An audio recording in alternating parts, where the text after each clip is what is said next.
nang ito itakwil ng iba sa kanila ay nangabagbag tungkol sa pananampalataya. So ang gusto ko ituro ngayong umaga mga kapatid ay topic na nagsasabing holding a good conscience. Holding a good conscience. Let's pray. Panginoon, tulungan mo kami, gabayan ang iyong lingkod ay bigyan mo ng tulungan na gagaling sa iyo. Ang salita mo, Panginoon, ay aming mapag-aralan. Ang topic na ito, Panginoon, at ito po ay makapag-edify sa amin, Panginoon, makapagdagdag ng kaalaman ng it will make us wise, Lord, at salvation. Salamat, Panginoon. Ito po'y ma-apply namin sa aming buhay. Maraming salamat. Tulungan mo kami. Umasa kami sa iyong biyaya. In Jesus' name we pray. Amen. Palakpak sa Panginoon, mga kapatid. Amen. Ako po. Thank you, Lord. Thank you, Lord. You may be seated. Amen. Amen. Praise God. Oh, may mga upuan pa dito sa harap. Mga wala upuan sa likod. May upuan pa sa harap. Holding a good conscience. Amen. Praise God. The word conscience, mga kapatid, ay nanggaling sa dalawang salita, mga kapatid, na pinagsama or compound word, mga kapatid. Amen. Ito ay nanggaling sa word na con and science, na ibig sabihin, mga kapatid, na pinagsamang salitang ito, conscience. Everybody say conscience. Conscience. Sa Tagalog ay konsensya. May isa pang Tagalog yan, mga kapatid, na malalim, yung budhi. Ano? Budhi. Ang word na conscience ay nanggaling sa dalawang salita, ko or con, pati science, na nangangahulugan, mga kapatid, na yung con ay ibig sabihin ay shared or common. Pag sinabing con, ibig sabihin ito ay community or shared, pinagsama-sama or magkakabahagi. Ano? So, ibig sabihin ng con ay common or shared. Science means knowledge. So, ibig sabihin ng conscience, mga kapatid, ay common knowledge, mga kapatid, or common understanding. Ito po ay patungkol sa ating kaalaman patungkol sa tama at mali. So, yung moralidad ng tao, na ibig sabihin ng moralidad, yung ating sense of right and wrong. Yung sense ng tama at mali, mga kapatid ko, yan po ang tinutukoy ng morality. At pag sinabing conscience, mga kapatid, ito po ay parang isang mekanismo, isang faculty ng ating pagkatao na didikta sa atin, nagtuturo sa atin ng sense ng tama at mali. Ang conscience, mga kapatid, may mga ibang interpretation din na ito yung nabuhay, ito yung nagising noong kinain ni Eva at Adan yung puno o yung bunga ng puno ng pagkalam ng mabuti at masama. So, sabi ng Panginoon ay huwag kayong kakain ng bunga niyaon, kung hindi ay walang pagsalang mamamatay kayo. Pero dahil sinabi ng ahas sa babae sa Genesis 3 na hindi mangyayari yun, or alam ng Diyos na hindi kayo mamamatay, alam ng Diyos na pag kumain ka niyaon, magiging parang Diyos, mga Diyos kayo na nakalam ng mabuti at masama. So may ilang mga nagsasabi, nag-interpret na yung nagising diyan ay yung kanilang conscience, yung kanilang consciousness. Another term na ginagamit yung consciousness, hindi lang ito intellectual consciousness, kundi moral consciousness. Na bilang mga tao, mga kapatid, na wala pa tayong muwang sa innocence sa part na ni Eva at Adan bago sila nakakain ng bunga, ay sila inosente, parang bata, mga kapatid. No? Hindi nila alam na masama. Hindi nila alam na ito ay pwedeng gawin intentionally, na ikaw ay gumawa ng masama sa iyong kapwa, na yun pala ay masama. Pwede kang, ang bata, pwede makasakit, ano? Kahit ang mga hayop, kasi sa kanilang instinct, pwede silang makasakit, pwede silang makapatay actually. Pero wala silang sense of morality na ito ay tama o mali. Ang mga hayop, sila po ay driven lamang ng kanilang instinct na mag-survive. Kaya ang mga hayop ay kinakain ng ibang hayop, at para sa kanila, hindi yun mali, hindi yun kasalanan. Wala silang concept ng kasalanan na mali ito, masama ito. Nang ang tao ay kumain nito, mga kapatid, ng bunga na to, ay nagkaroon siya ng ganong kamalayan sa mabuti at masama.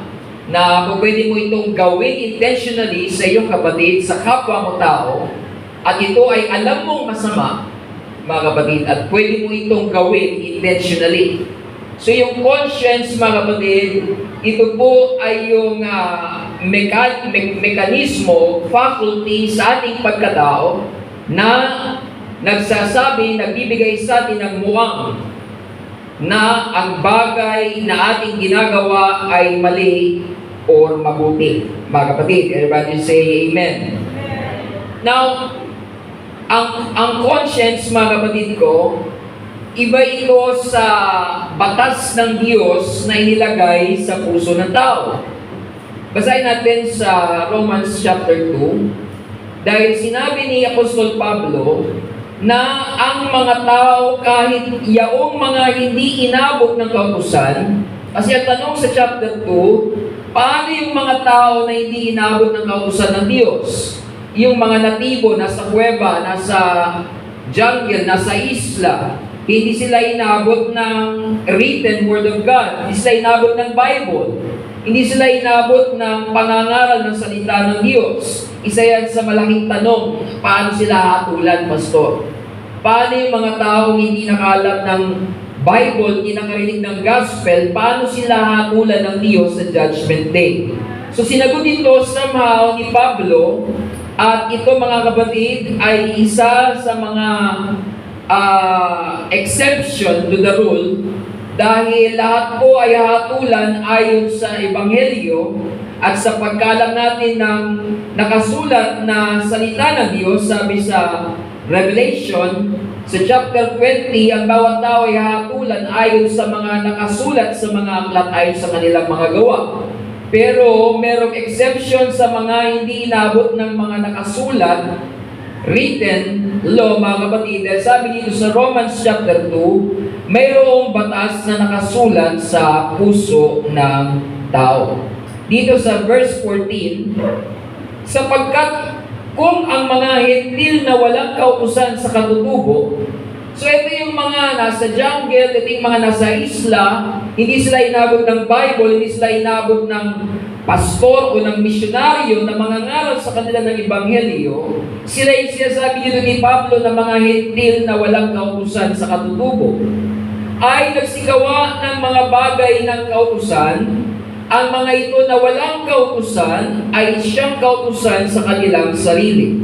So kahit sila ay wala po, mga kapatid, access sa written na Word of God, somehow sa kanilang kalikasan ay may kakayanan pa rin silang gawin ang ayon sa kautusan. Kahit wala silang Bible, meron pa rin silang kakayanan na gawin ang naaayon sa nakasulat. At sabi ni Pablo, ito ay kautusan sa kanilang sarili. It becomes a law unto themselves. Yun na naging pamantayan nila. Wala silang Bible, pero meron po silang pamantayan na meron silang kakayanan. Ang tao ay binigyan ng Diyos ng kakayanan na gumawa ng naayon sa kanyang kalooban. Unang-una, nandiyan ang patotoo ng kalikasan. Sa chapter 1 ng Romans, mga kapatid, sinabi diyan, ang mga bagay na pwedeng maalaman patungkol sa Diyos ay kanyang hinayag sa pamamagitan ng kanyang mga nilikha. So ang patotoo ng kalikasan ay nagsasabing mayroong Diyos. Kahit walang Biblia, ang patotoo ng nature ay nagsasabi sa tao, nagpapatotoo sa tao na mayroong Diyos. Pangalawa, mga kapatid, ay itong batas na nasa puso ng tao, verse 15. Na nagtatanyag ng gawa ng kautusang nasusulat sa kanilang puso, na pinatotohanan ito pati ng kanilang budhi. You see, mga kapatid, sabi diyan, sa verse 15, which show the work of the law written in their hearts. So sa puso ng tao ay mayroong batas ang Diyos na nakasulat.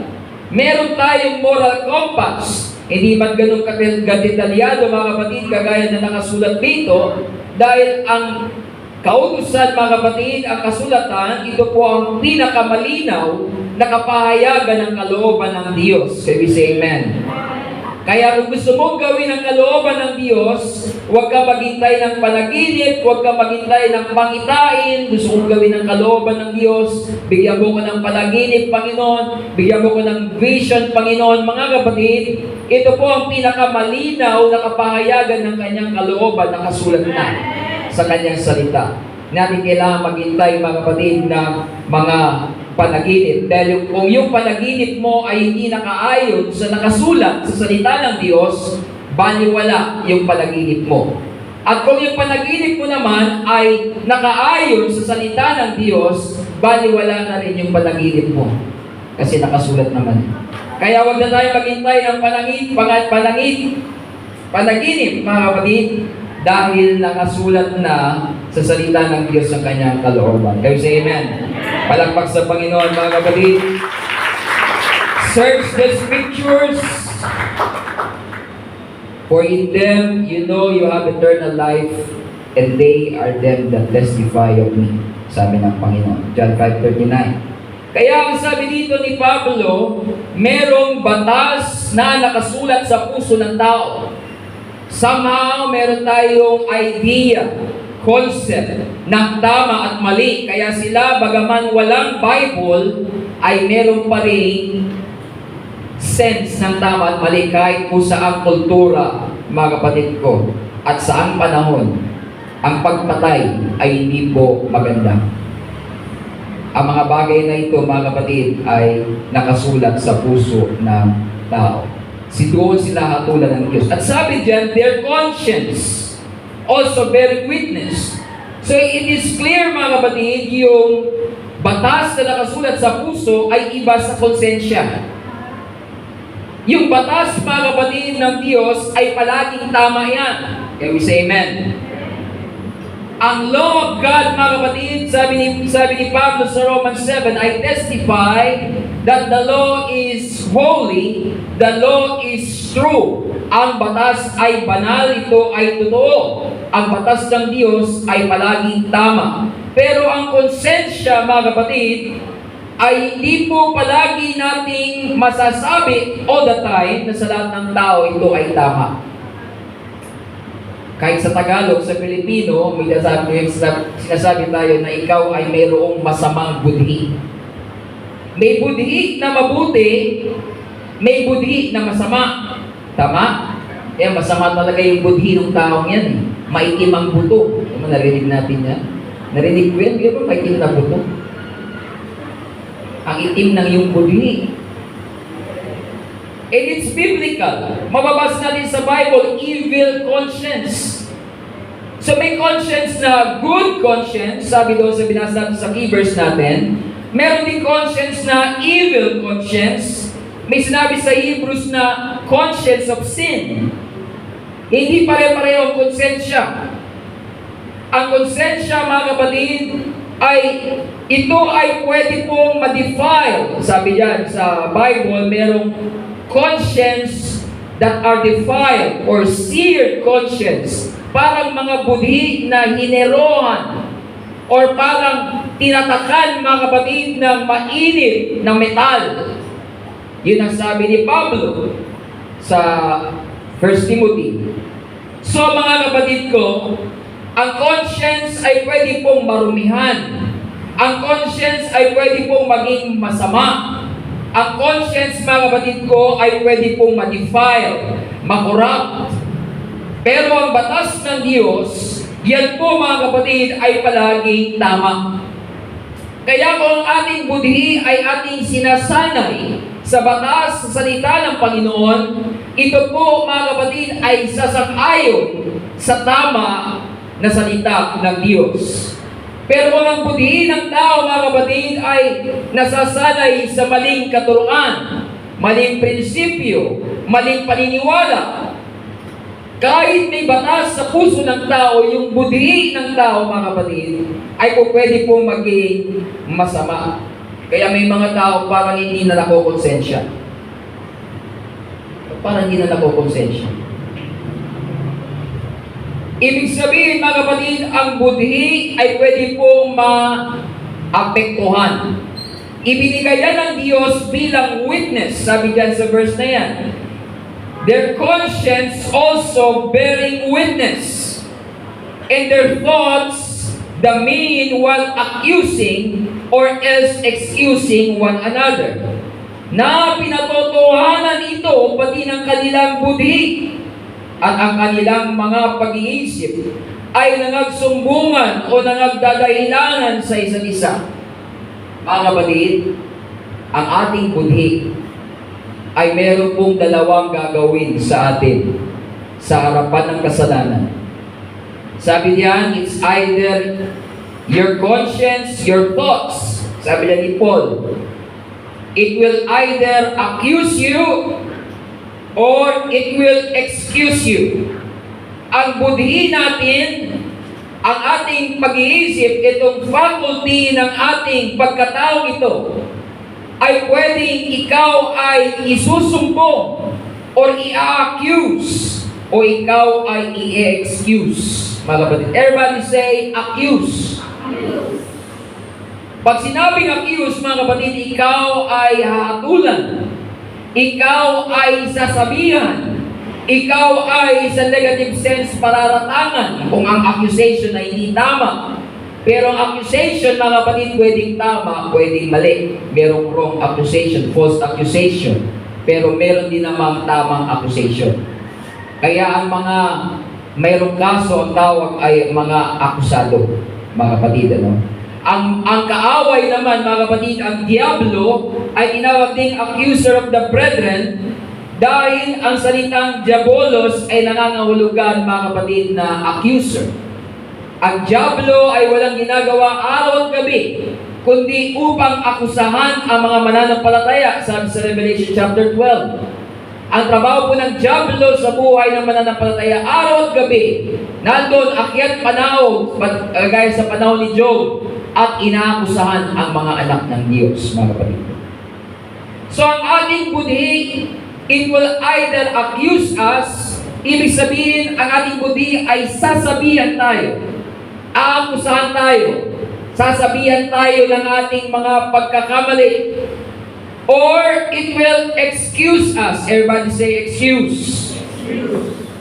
Now, ibig sabihin naman na excuse ay magbibigay ng dahilan. May dalawang interpretasyon sa verse na ito. Ang una, mga kapatid, ay nagsasabi na ang tamang budhi dapat ay i-excuse tayo. Ang masamang budhi, pag ikaw ay masama, ang budhi mo ay i-accuse ka sa harapan ng Diyos dahil gumawa ka ng masama. Pero pag ikaw ay mabuti sa harapan ng Diyos, ang iyong budhi ay mag-excuse sa iyo.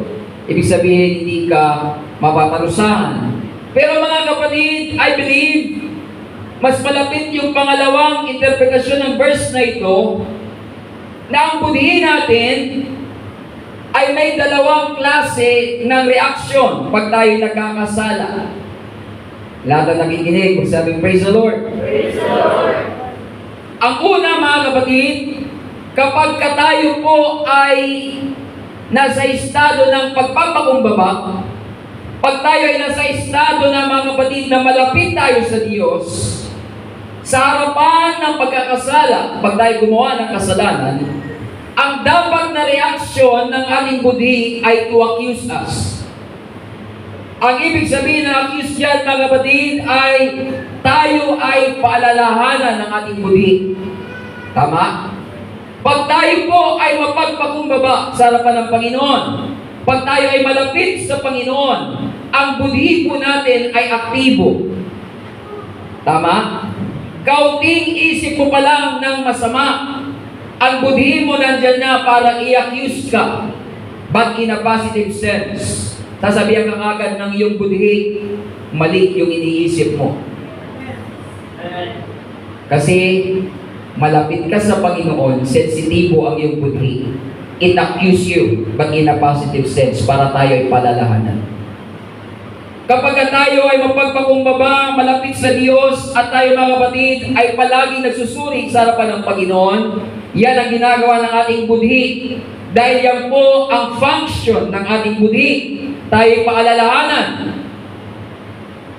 Kapag ikaw ay nakapagsalita ng di maganda, hindi mo pa natapos yung salita, nandiyan na yung budhi mo nagsasabi, mali yung sinabi mo. Masama yung lumabas sa iyong bibig. Dapat hindi mo sinabi yun. Magsisi ka ng iyong kasalanan. Humingi ka ng tawad sa iyong kapatid. Humingi ka ng tawad sa iyong ginawa at sinabi. Yan po ang ginagawa ng isang budhi na malinis. It accuses us. Tayo ay sinasabihan. I-check nga natin yung ating mga budhi kung nandyan ba at tayo ay sinasabihan. Meron pa bang narinig tayo na, oops, mali yung sinabi mo, mali yung iniisip mo. I-check natin mga kapatid kung nandyan pa yung ating budhi na nagpapaalala sa atin. Can we say amen? Dahil mga kapatid, kapag tayo po ay nagpalaon sa paggawa ng masama sa harapan ng Diyos, sumuway sa batas ng Panginoon, at lalo kung tayo ay maging mapagmataas sa harapan ng Panginoon, nandyan pa rin ang budhi. Pero ang budhi, imbis na i-accuse tayo, nasabihan tayo na mali yan, magsisi ka, humingi ka ng tawad. Kapag tayo naging mapagmataas, ang ating budhi ay ini-excuse tayo. Okay lang yan. Ginawa mo lang naman yan kasi nauna siya. Hindi mo yung kasalanan. Naririnig mo ba yan minsan sa iyong budhi, mga kapatid? Minsan ang ating budhi ay ini-excuse tayo. Or sa ibang term, ang ginagamit nating termino ay gina-justify ang ating mga kasalanan. Hello? Minsan ang budhi natin, imbis na sabihan tayo, kapag ka nabubuo sa ating mga kapatid, ang pagmamataas, ini-excuse tayo ng ating budhi. Okay lang yan. Buti nga yan lang ginagawa mo. Yung iba nga, mamamatay tao.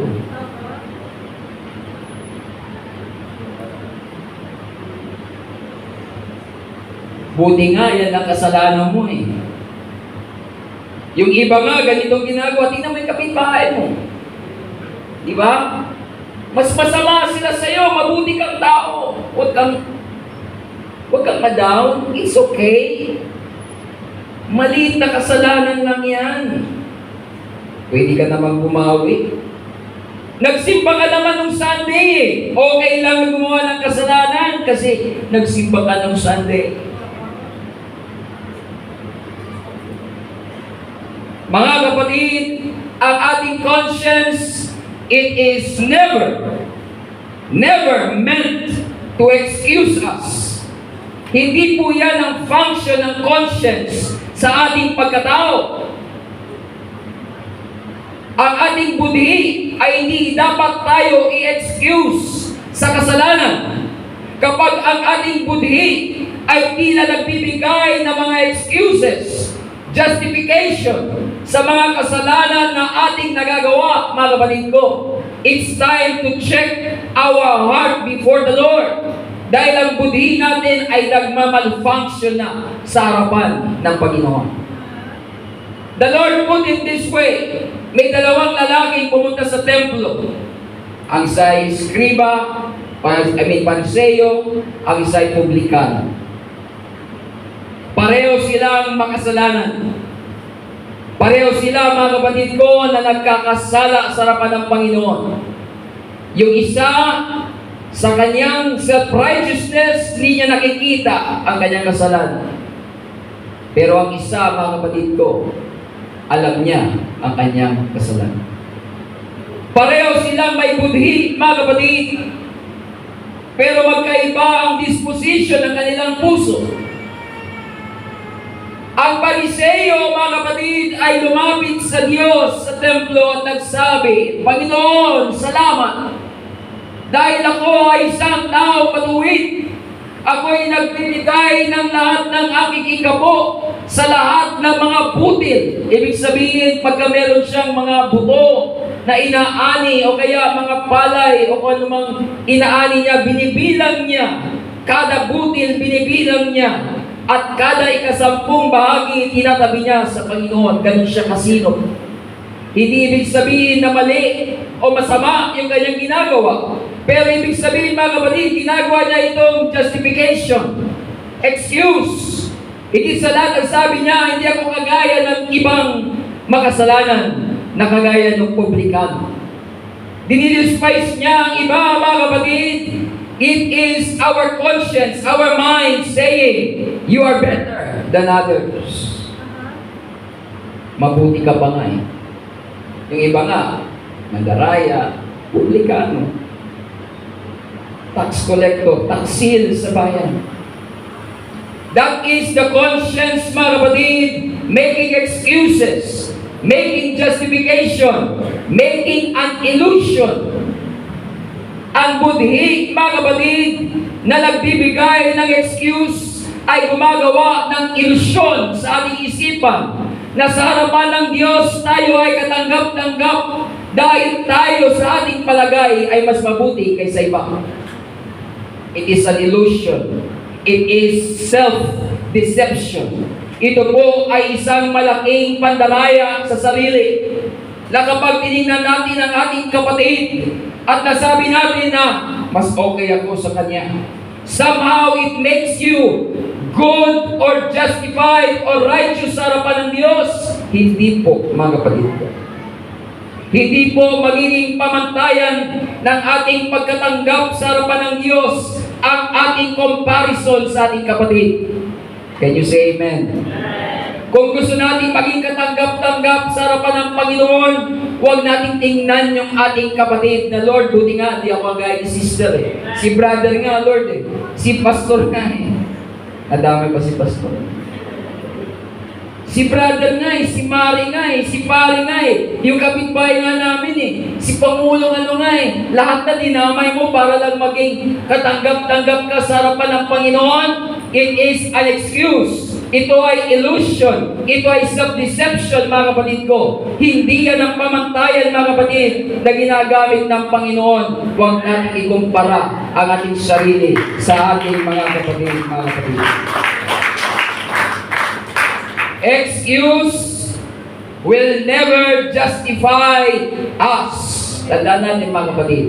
Anumang mabigat na dahilan, palusot, Lord, nagawa ko lang naman yun kasi it will never justify us, mga kapatid. Hindi nito, mga kapatid, gagawin tayong matuwid sa harapan ng Panginoon. Isa lamang ang paraan, mga kapatid, para maging matuwid sa harapan ng Panginoon. Repent. Confess your sin. Magsisi at magpahayag ng kasalanan sa harapan ng Panginoon.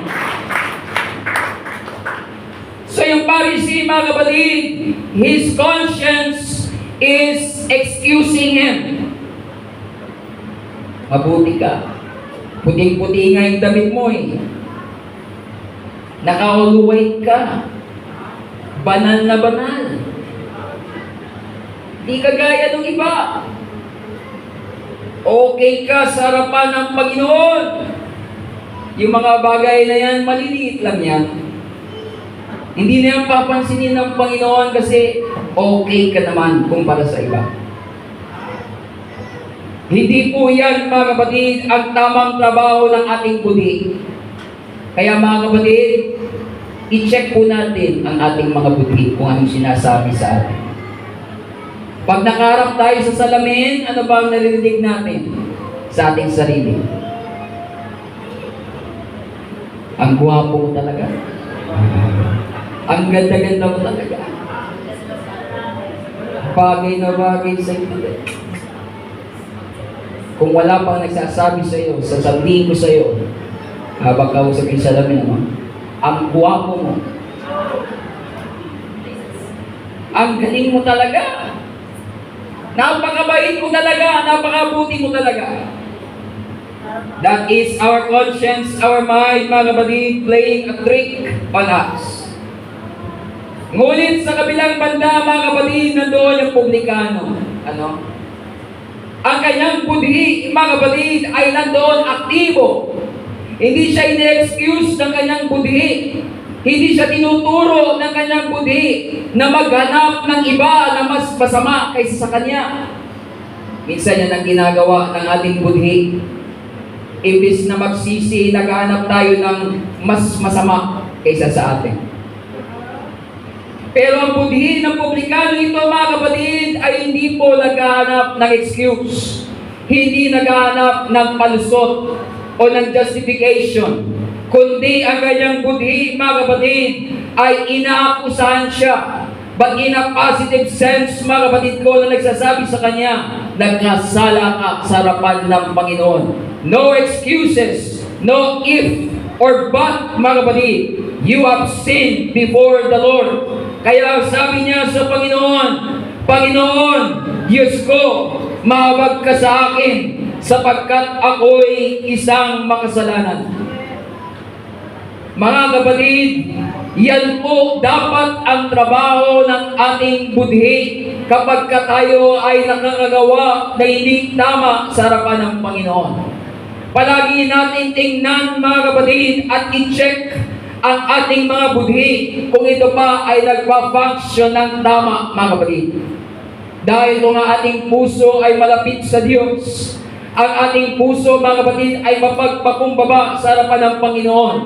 Dadalhin ka ng iyong konsensya doon sa batas ng Panginoon, sa salita ng Panginoon, mga kapatid, at ito ay dadalhin sa atin yung tinatawag na guilt. Everyone say guilt. Guilt. Ibig sabihin ng guilt, mga kapatid, or pagiging guilty, sabihin nga ng bawat isa, guilty ka. Yeah. Pag sinabing guilty, mga kapatid, ikaw ay parang kinokondem ka ng iyong konsensya. Hindi ka natatahimik, nababagabag ka. Ang konsensya natin, mga kapatid, it bears witness to the law. Sabi doon sa Romans 2. Ang konsensya ay dapat magturo sa atin pabalik sa salita at utos ng Panginoon. Hindi dapat tayo dalhin ng ating budhi sa kultura, sa uso. Hindi, uso naman ngayon yan, okay lang yan. No, mga kapatid ko. Hindi dapat tayo ituro ng ating budhi, mga kapatid, sa kultura. Hindi, okay lang yan kasi ngayon iba naman na ang panahon. Hindi, mga kapatid, ang sabi doon, ang conscience natin bears witness to the law of God. Ang ating konsensya dapat ituturo tayo pabalik saan? Sa salita ng Diyos, sa kautusan ng Panginoon, sa sinasabi ng Biblia, sa dapat at hindi natin dapat gawin, mga kapatid. Let me tell you, mga kapatid ko, nagbabago ang panahon. Nagbabago ang kultura, nagbabago ang puso. Pero ang pamantayan ng mga mananampalataya, hindi po nagbabago. Heaven and earth will pass away. The earth and the lust thereof will pass away. But they that do the will of the Father, the word of God, mga kapatid, will not pass away.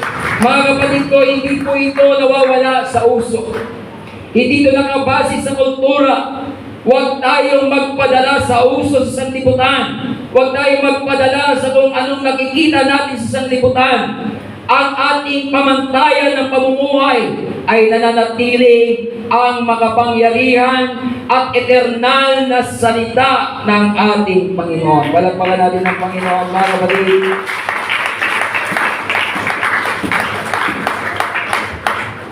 Ang pita ng sanlibutan lilipas yan, sabi ni John, 1 John chapter 2. Huwag tayong makiuso Sunod sa uso. Sumunod na mga taon, iba na naman yung uso. Yung sunod na naman tayo kung anong uso. Uso ngayon, pastor, yung ganito. Hiwalayan sa mag-asawa. Palit-palit ng partner sa mga showbiz, mga kapatid ko. Kaya ang uso ngayon, pastor, hindi po yan, mga kapatid, ang ating basihan. Ang basihan natin ang salita ng ating Panginoon. Manatili tayo sa salita ng ating Panginoon. So ang conscience natin, it bears witness to the law of God. Tinuturo tayo dapat ng konsensya natin sa salita ng ating Panginoon. Kaya napaka-importante, mga kapatid, ng pangangaral ng kautusan ng Panginoon. Dahil kung walang pangangaral ng kautusan ng Panginoon, wala pong guilt, wala pong heavenly sorrow. Walang totoong pagsisisi kung wala pong makalangit na kalungkutan o kalumbayan. Tignan natin sabi 2 Corinthians chapter 7.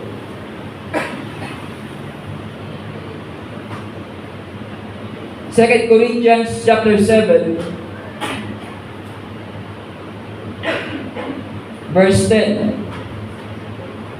Sapagkat ang kalumbayang mula sa Diyos ay gumagawa ng pagsisisi sa ikaliligtas na hindi ikalulungkot, datapwat ang kalumbayang ayon sa sanlibutan ay ikamamatay. Mga kapatid, ang totoong pagsisisi ay mayroon pong kalumbayan or sorrow that comes from God, a godly sorrow. Kung tayo po ay nagsisisi dahil sa consequence, hindi po totoong pagsisisi yun. Kung nagsisisi tayo dahil nahuli tayo, o kaya nakulong, o kaya ay napahiya, hindi po totoong pagsisisi yun. Can we say amen? Ang tawag doon ay remorse. Nagsisisi ka, umiyak ka, bakit? Kasi nahuli ka. Pero kung hindi ka nahuli, nagsisisi marahil ang isang tao dahil sayang, dapat pala itong ginawa ko para hindi ako nahuli.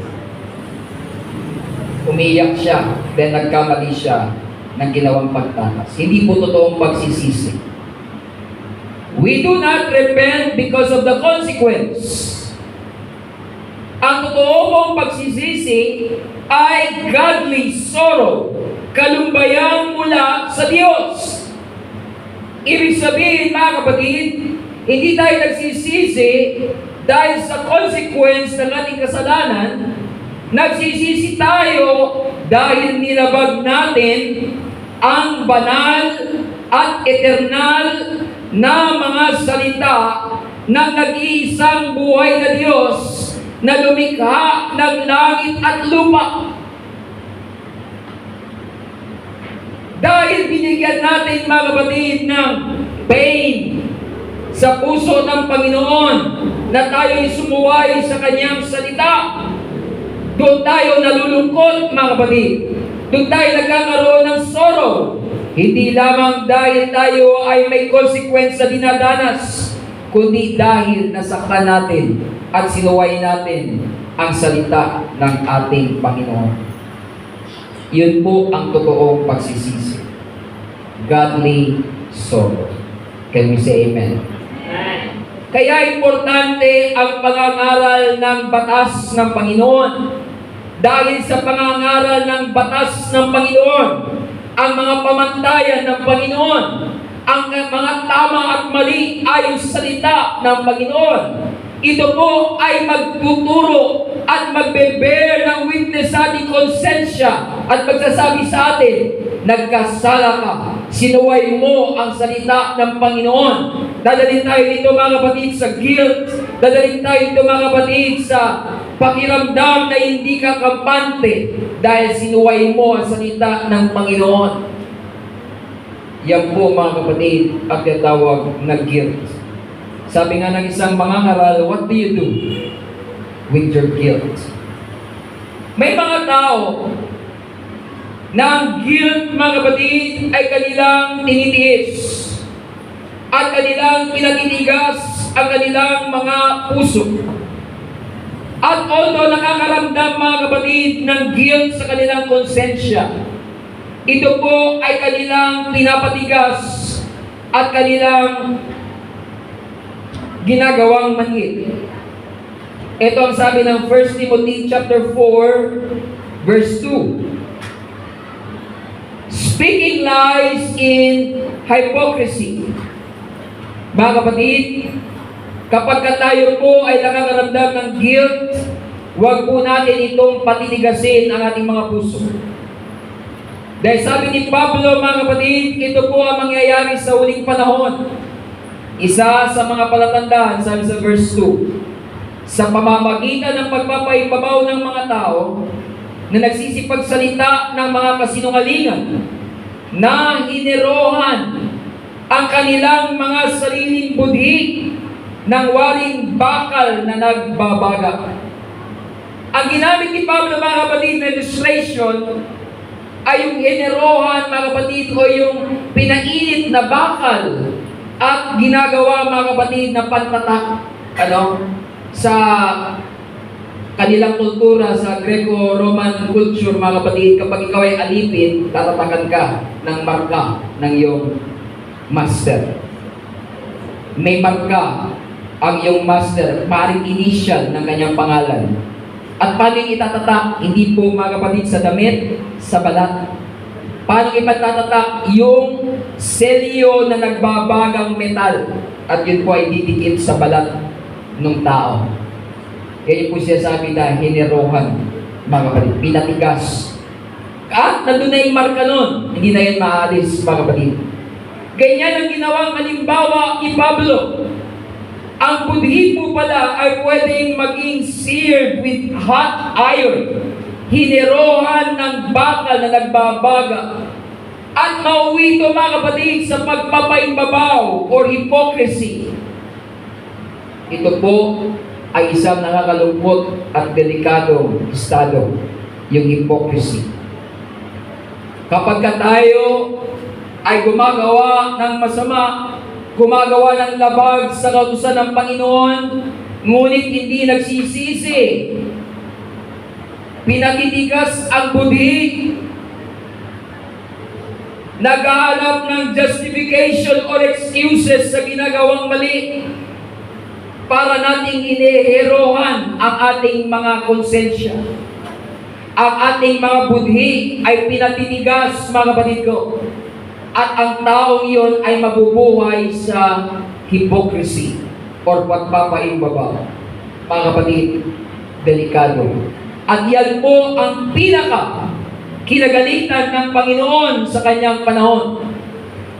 Hindi niya pinaka kinagalitan ang mga prostitute, ang mga publicans, ang mga hayagang makasalanan. Ang pinaka kinagalitan ng Panginoon ay ang mga skriba at pariseo dahil sa kanilang pagpapaimbaba. Kaya maging maingat tayo, mga kapatid. Ang ating budhi ay nandiyan para ilayo tayo sa hypocrisy, mga kapatid ko. Can we say amen? Palakpakan natin ang Panginoon.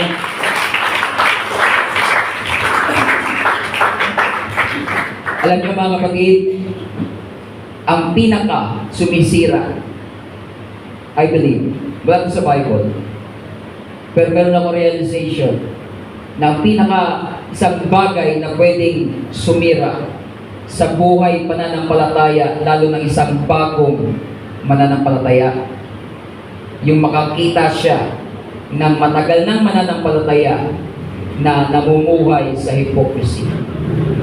Maging sa mga nasa ministry, sa lingkod ng Panginoon, sa mga ginagamit ng Panginoon, napakalaking discouragement niya. Yung makita mo na hindi pala totoo, parang show lang pala yun. Lalo kung ikaw ay nasa ministry tapos may makikita ka na, halimbawa, wala naman sa example lang ito, no? Hindi ito ba experience, ano? May makikita ka na halimbawa, isang lingkod ng Diyos o kaya matagal ng mananampalataya, kapag sa church, banal. Pagka nasa bahay, hindi banal. Pag nakita ka ng isang bagong mananampalataya, na ganun pala yun. Parang show lang pala pag Sunday, hindi pala totoo yun. Yun ang pinakasumisira sa buhay mananampalataya ng mga taong lalo bago sa pananampalataya. Pag nakakita sila ng ganong klaseng buhay na iba sa harapan ng mga tao at iba sa pribado, sa harapan ng mga tao at ng iglesia ay nagpapakabanal pero sa pribado ay gumagawa ng hindi tama, yun ang sumisira sa buhay ng mga bago mananampalataya. Kahit sa ministry, maraming mga pastor, mga bagong pastor, ang madi-discourage kapag nakita na ang ministry parang show lang, parang pakitang tao lang, parang iba pag Sunday, iba pag Monday, kunwari lang pala. Yung pagiging banal ay hindi pala totoo. Sumisira yan ng ministry. Nagdi-discourage yan mga kapatid ng mga tao. Either ang taong yun ay tatalikod ng tuluyan sa Panginoon at sabihin, ayoko na dyan, hindi pala totoo yan. O kaya sa ministry ay aalis na lamang dahil ma-realize niya, hindi pala totoo. Or, patitigasin niya rin ang kanyang budi at gagaya siya sa ganong klaseng mananampalataya o lingkod na magpapaka paimbabaw. Magkukunwari na lang ako, ganun lang pala yun. Sabi ni David Bernard sa isang episode ng kanyang podcast, narinig ko lang, patungkol sa ministry, nabanggit niya yan. Kasama yan sa paglilingkod sa Panginoon. Mga kapatid, kasama sa paglilingkod sa Panginoon yan. Maaaring may makita tayong ganyan sa ministry, kasama yan. Pero, tatagan mo yung sarili at huwag mo tingnan yung mga bagay na yan. Humanap ka ng mga taong meron pong mga tao totoong naglilingkod sa Panginoon. Can you say amen? Kung nakilala mo na may pong tao parang hindi totoo sa paglilingkod, parang kunwari lang. Huwag mong isipin na lahat ng tao naglilingkod sa Panginoon ganon. May mga tao totoong naglilingkod sa Panginoon. May mga tao kahit hindi perpekto ang buhay, ay nagsusumikap na maglingkod sa Panginoon. Huwag mong isipin na hindi pala totoo ang pagiging Kristiyano. Huwag mong isipin na hindi pala totoo ang paglilingkod sa Panginoon o ang ministry. Humanap ka ng mga tao na po pwede mong gagawin, kapatid, kuya, role model sa pananampalataya o sa ministry, mga kapatid. Dahil may mga tao na totoong naglilingkod sa Diyos. Huwag ka ma-discourage. Huwag mo isipin na hindi totoo ang pagiging Kristiyano, mga kapatid. Merong mga hindi totoong Kristiyano, that's true. Or marahil sila rin ay immature pa, kagaya natin, na mga bago pa lamang. Huwag natin isipin na walang totoong paglilingkod sa Panginoon. Mayroon! Can you say amen? Bumalik ka sa pagiging totoo, sincero ng iyong puso sa harapan ng Panginoon. Huwag mong hayaang mahirohan din ang iyong budhi ng mainit na baga, mga kapatid, na magpapakunwari na lang ako, magiging hypocrite na lang din ako. Hindi pala totoo yan. Hindi, mga kapatid ko, dahil hindi ka naglilingkod sa tao, naglilingkod ka sa Panginoon. Looking unto Jesus, the author and the finisher of our faith. Tumingin ka sa Panginoong Jesucristo. Palakpakan natin ang Panginoon, mga kapatid. Hallelujah. So what do you do with your guilt? Anong ginagawa natin sa guilt na? Huwag natin patigasin ang ating mga budi. Huwag natin, mga kapatid, na hirohan ang ating mga konsensya. Our guilt, mga kapatid, must lead us. Nandyan ang salita ng Panginoon. Nandyan ang banal na Espiritu Hindi tayo hayaan ng Espiritu ng Panginoon na manatili sa guilt, mga kapatid. Kundi dadalhin tayo nito sa conviction. At dadalhin tayo nito, mga kapatid, sa paglapit sa Panginoon, mga kapatid ko. Ang conviction ng banal na Espiritu ay hindi ka ilalayo sa Panginoon. Kung ang naririnig mo ay naglalayo sa iyo sa Panginoon, hindi yan galing sa Diyos. Kung ang naririnig mo nagsasabi sa iyo na umalis ka na lang, lumayo ka na lang, huwag ka na magsimba, hindi po yan galing sa Espiritu ng Panginoon. Dahil ang galing na conviction sa Espiritu ng Panginoon, hindi ka dadalhin palayo, dadalhin ka papalapit, at ituturo ka, mga kapatid, sa may kakayanang maglinis at magpaputi ng iyong budhi, mga kapatid. Walang iba kundi ang dugo ng ating Panginoong Jesucristo. 1 John chapter 1, mga kapatid ko, sinabi doon, mayroong isang elemento na kaya pong maglinis ng lahat ng uri ng kasalanan. Meron pong isang elemento, mga kapatid, na may kakayanan na kayang paputiin gaano man kapula ang ating mga kasalanan ay kayang gawing puti kagaya ng balahibo ng tupang bagong paligo. Sabi ng 1 John chapter 1, mga kapatid, in verse 7, ngunit kung tayo nagsisilakad sa liwanag, na gaya niyang nasa liwanag, ay may pakikisama tayo sa isa't isa, at nililinis tayo ng dugo ni Jesus na kanyang anak sa lahat ng kasalanan. The blood of Jesus Christ is able to cleanse us from all sin. Ang Espiritu ng Panginoon, hindi ka dadalhin sa pagbabackslide, hindi ka dadalhin sa paglayo sa Panginoon, sa hindi pagsisimba. Dahil kahit anong gawin nating paglayo, hindi niyang kayang tanggalin ang guilt mo, hindi niyang kayang tanggalin, mga kapatid, ang pagkabagabag ng iyong budhi, ng iyong konsensya. Ngunit may isang bagay na kayang maglinis ng iyong budhi, ang dugo ng ating Panginoon Jesucristo. He can cleanse you from all sin. If we confess our sins, verse 9, He is faithful and just to forgive us our sins and to cleanse us from all unrighteousness. Hindi tayo kayang linisin ng ating pagmamatigas, paglayo. Pero pag lumapit tayo sa Panginoon, magpahayag ng ating kasalanan, kayang linisin ng Panginoon ang lahat ng ating kasalanan. Lahat ng ating kalikuan ay kayang linisin ng ating Panginoon, mga kapatid. Yan lamang po ang makapag-justify sa ating kasalanan. Yung publikano, mga kapatid, na ang kanyang conscience ay in-accuse siya. Dinala siya dito, mga kapatid, sa templo, palapit sa Panginoon. At dahil meron siyang pusong nagpapakumbaba, lumapit siya sa Panginoon na tumingin ng awa. Ang sabi ng Bible, mga kapatid, God opposes the proud. Nilalabanan ng Diyos ang mga mapagmataas. Hindi sinabi na hindi pinapansin ng Diyos yung mga mapagmataas. Ang sabi doon, God opposes the proud. Pag tayo po ay mapagmataas, hindi lamang tayo hindi papansinin ng Diyos. Sabi ng Bible, i-oppose tayo ng Panginoon. We are fighting against God if we are proud, mga kapatid ko. God opposes the proud. Pero sabi, mga kapatid, but He gives grace to the humble. Nagbibigay siya ng biyaya sa mga mapagpakumbaba.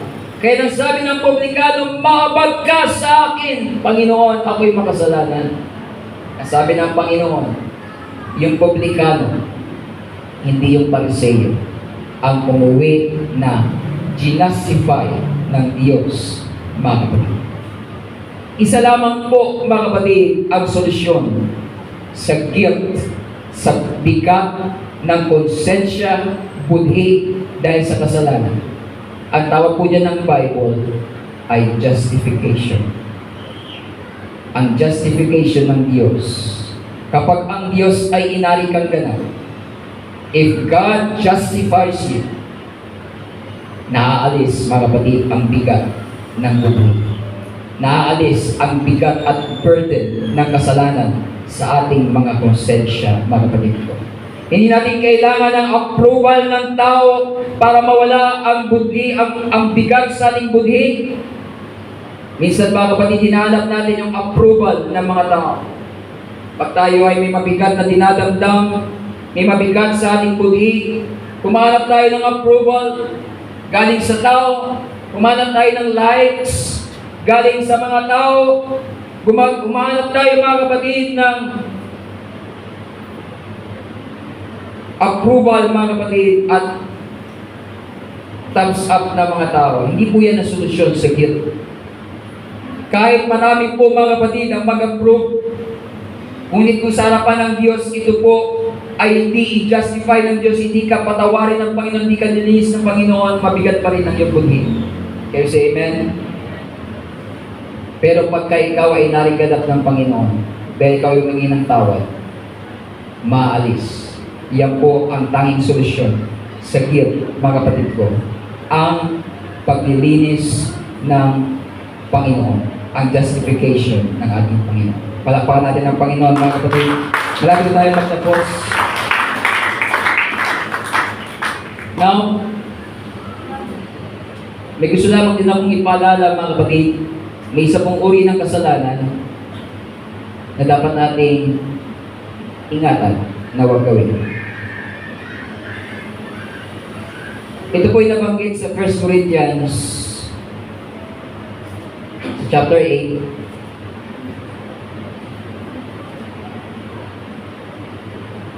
Sa verse 12. Ito po yung kasalanan ng wounding the conscience. Pagsusugat sa budhi. May uri po ng kasalanan, mga kapatid ko, na pwede tayong magawa sa ating kapatid at sa Panginoong Jesucristo. At tinawag ito ni Pablo na wounding of the conscience or pagsusugat ng budhi. Sabi diyan sa verse 12, sa ganitong pagkakasala laban sa mga kapatid at sa pagkakasugat ng kanyang budhi, kung ito ay mahina, ay nangagkakasala kayo laban kay Kristo.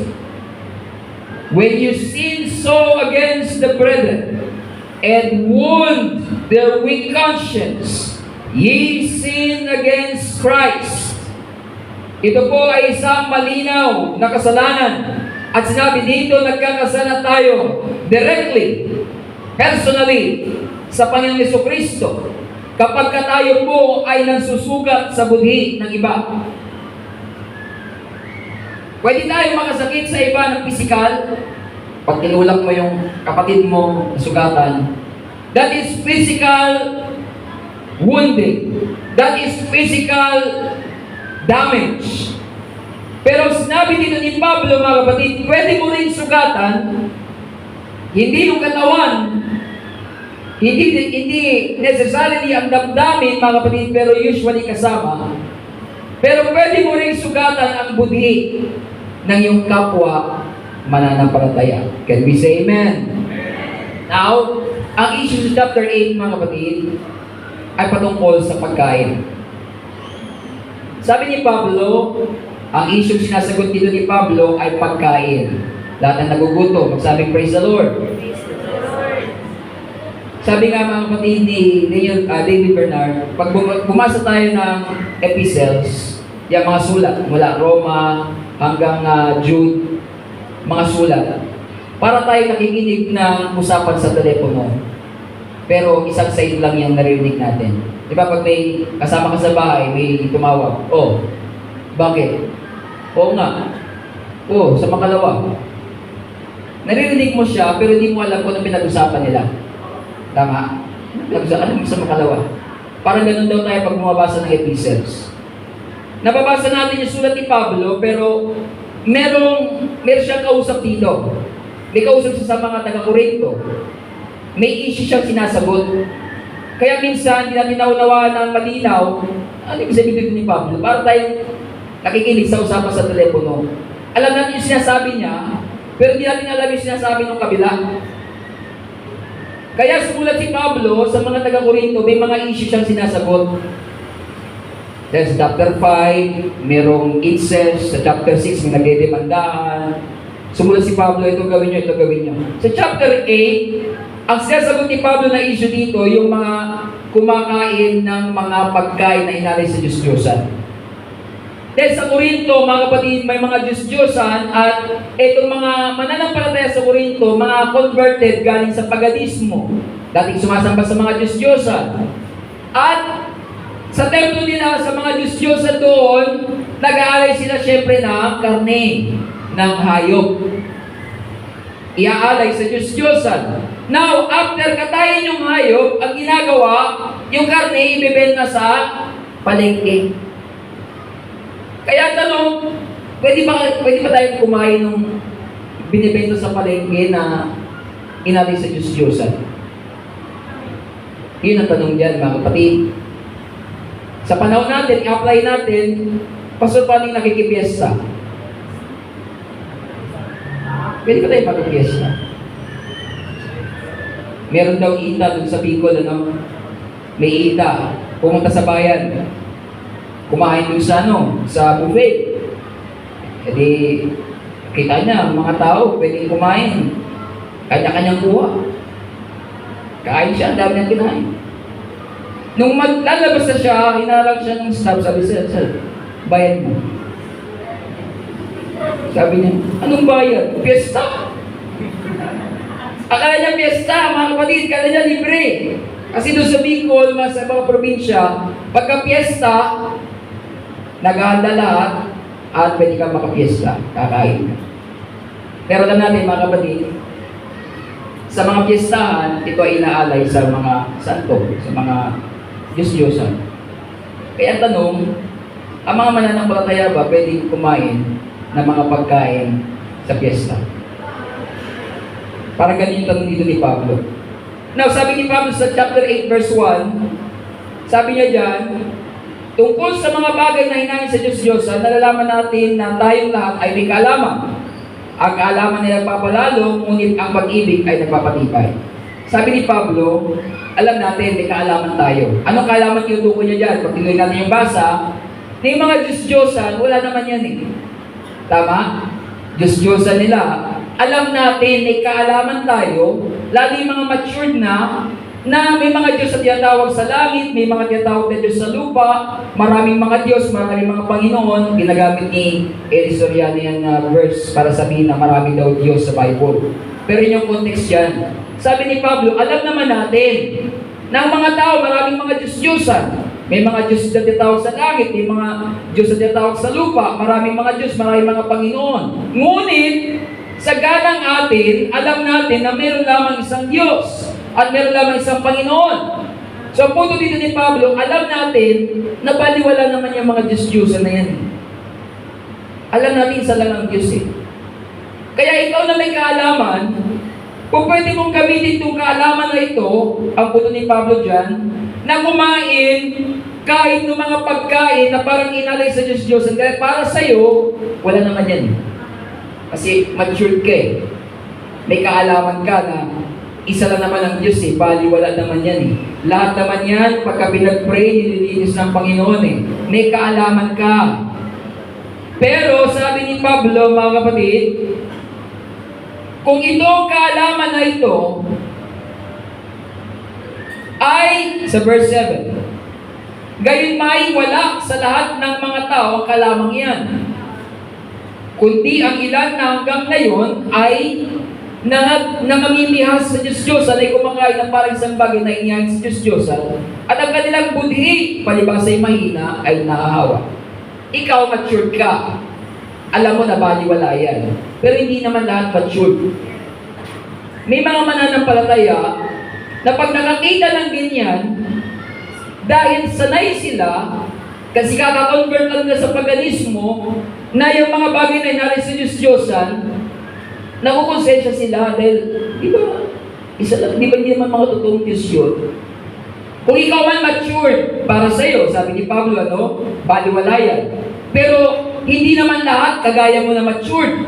Meron dyan bagong convert pa lang. Baka meron dyan kahapon lang nag-alis sa Diyos, at tapos ngayon makikita ka niya, oh brother, di ba bawal ang Diyos-Diyosan? Hindi brother, wala naman yung mga yan eh. Ano nangyayari sa bagong mananampalataya, kapatid? Nasusugatan yung budhi niya. Kasi kakagaling niya lang dun eh. Ang punto ni Pablo, mga kapatid, ang kaalaman natin minsan, o pwedeng makasakit sa budhi ng iba. Kasi hindi naman tayo lahat matured. Hindi naman tayo lahat matagal na sa pananampalataya. Kaya sabi ni Pablo, kung ang kapatid ko sa pananampalataya ay matitisod, may dalawang uri ng pagkatisod sa Bible. Sino din yung matitisod rin? Magsabi kayo amen. Wala. Wala na. Wala na ha? Wala na. Okay. May dalawang klase ng pagkatisod sa Bible. Ayan, makinig tayo dyan. Gusto marinig mga pagkatisod niya. Unang pagkatisod, yung na-offend ka. Si brother, si sister, sinabihan ako ng ganito, na-offend ako, natisod ka. Yung pangalawang klase pagkatisod, ito sinabi ni Pablo, yung gumawa ka ng bagay na yung pananampalataya ng iba parang humina dahil sa iyo, hindi mo siya direktang in-offend.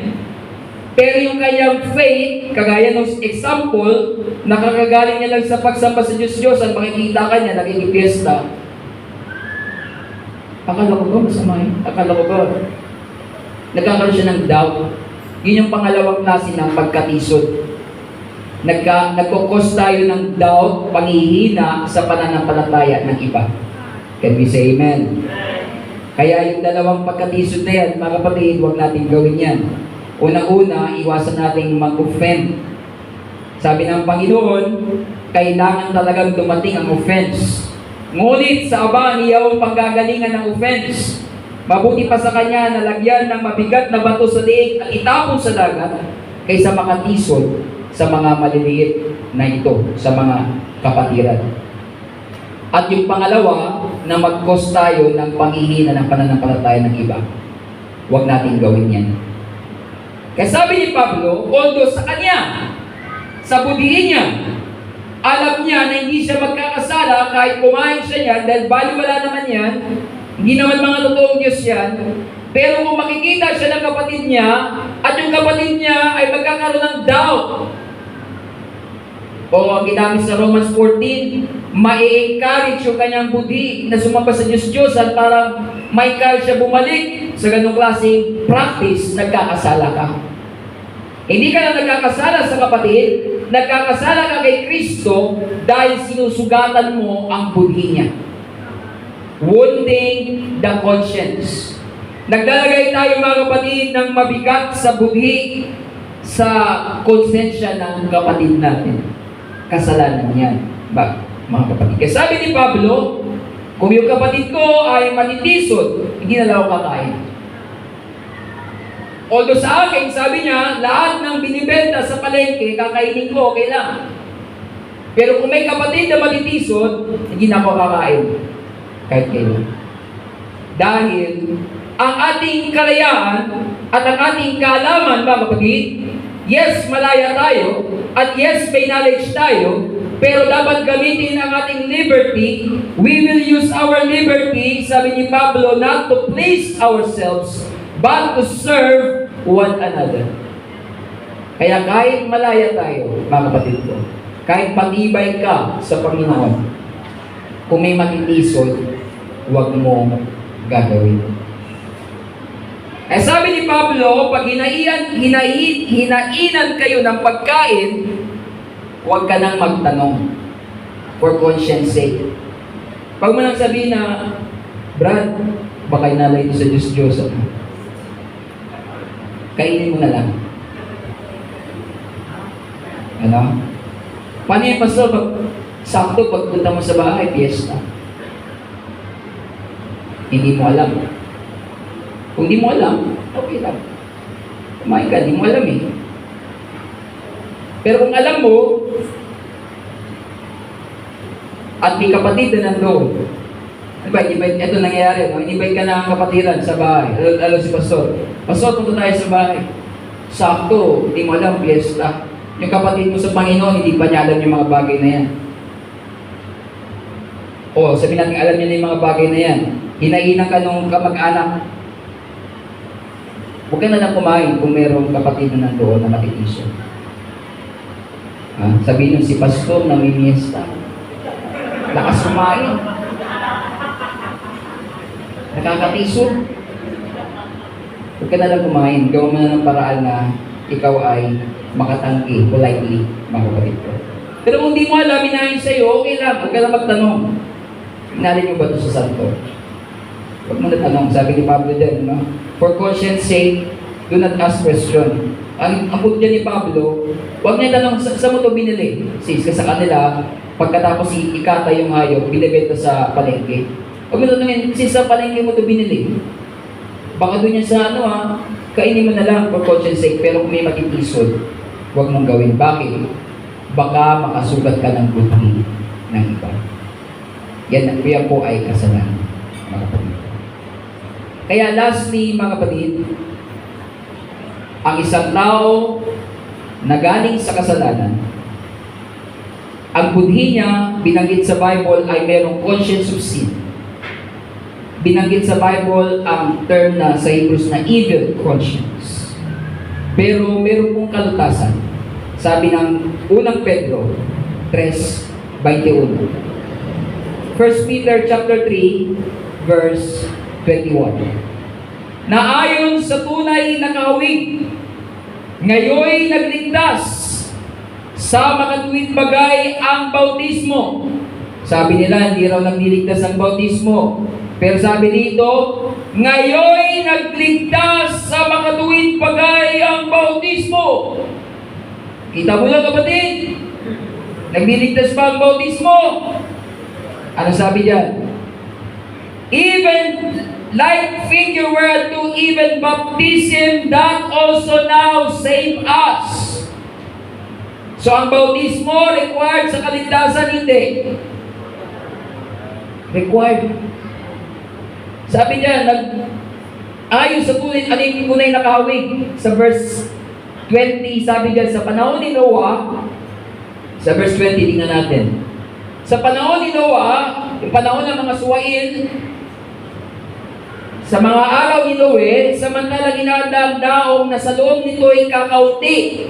Ilan na ligtas sa panahon ni Noe? Sa makatuwid ay 8 kaluluwa. Ano ang nagligtas sa kanila sa panahon ni Noe? Yung daong ba? Naligtas sa pamamagitan ng tubig. Ang nagligtas sa kanila sa panahon ni Noe, na 8 kaluluwa na yun, si Noe, asawa, 3 anak, 3 manugang, ang nagligtas sa kanila, hindi po yung daong, sabi diyan, naligtas sila sa pamamagitan ng tubig. Kasi ang magpapahamak sa kanila, hindi po tubig, yung kasalanan. Dahil lahat ng tao nahawanan ng kasalanan. Niligtas ng Diyos si Noe, hiniwalay. Ang nagligtas sa kanila, yung tubig. Sabi, malinaw ang Bible, niligtas sila sa pamamagitan ng tubig. Kaya sabi sa verse 21, na ayon sa kahawig, kung paano naligtas sila sa pamamagitan ng tubig, gayon din daw may kahawig sa panahon natin. Na ngayon nagligtas sa makatuwid bagay ang bautismo. So ang bautismo sa tubig, kagaya po sa panahon ni Noe, naligtas sila sa pamamagitan ng tubig, maliligtas ka rin sa pamamagitan ng bautismo. Bakit? Anong ginagawa ng bautismo? Hindi sa pag-aalis ng karumihan ng laman, kundi sa paghiling ng isang mabuting budhi sa Diyos sa pamamagitan ng pagkabuhay na maguli ni Jesucristo. Baptism is the answer of a good conscience. Yung budhi na napuno ng kasalanan, napuno ng guilt, mga kapatid ko, ay pwedeng malinis, mahugasan, at magkakaroon ka ng pagsagot ng isang mabuting budhi sa Diyos kapag ikaw ay nabautismo. Kaya nung tayo nabautismuhan, mga kapatid, sabi sa Roma 6:3 at 4, nailibig tayong kalakip ni Kristo. sa kamatayan sa bautismo. At kung paano si Kristo ay nagbangon ng maguli sa kaluwalhatian, gayon din tayo makakalakad sa panibagong buhay. Kaya mga kapatid ko, ang ating konsensya, ang ating budhi, nililinis po ng Panginoon. Kung tayo nagpabaptize, lahat ng ating mga kasalanan na nagawa, nilinis na po. At kung ngayon tayo na naglilingkod na sa Panginoon, kung tayo man nakagawa ng kasalanan, pwede tayo palaging lumapit sa Panginoon. May totoong pagsisisi, sincero. Hindi po yung pakunwari, hindi yung may plano na ulitin-ulit. Hindi po totoong pagsisisi yun. Pero kung sincero totoong pagsisisi, lilinisin ng Panginoon ang ating mga buhay, lilinisin ang kasalanan. Tumayo tayo lahat mga kapatid ko. Amen, amen.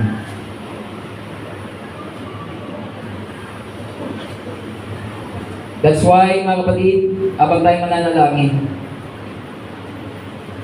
ang budhi, ang conscience natin, ay magandang indicator, mabisang palatandaan ng kalagayan ng relasyon natin sa Panginoon.